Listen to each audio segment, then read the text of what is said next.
Okay, तो hello guys, welcome back to another video. आज की इस वीडियो में हम ड्रॉ कर रहे हैं श्री कृष्ण एंड राधा जी का एक ब्यूटीफुल सा पोर्ट्रेट।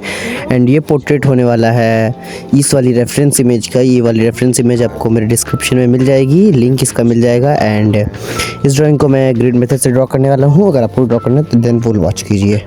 ओके, तो फर्स्टली अब हम एक काम करते हैं कि A3 साइज के पेज के एकदम हॉरिजॉन्टली यानी कि ऊपर से मार्क करना स्टार्ट करेंगे। 3-3 सेमीज छोड़ कर हम मार्क करेंगे। एंड अपर साइड से 3-3 सेमीज छोड़कर एंड लोअर साइड से 3-3 सेमीज छोड़कर साइड से 3-3 सेमीज छोड़कर and upper side right side से 3-3 सेमीज छोड़कर हम मार्क कर लेंगे। एंड मार्किंग होने के बाद अब हम ग्रिड मेथड यानी कि मार्किंग को आपस में दोबारा से मैच कर देंगे। एंड आप देख सकते हैं कैसे मैं मैच कर रहा हूँ, वैसे ही आप भी मैच कर दीजिएगा।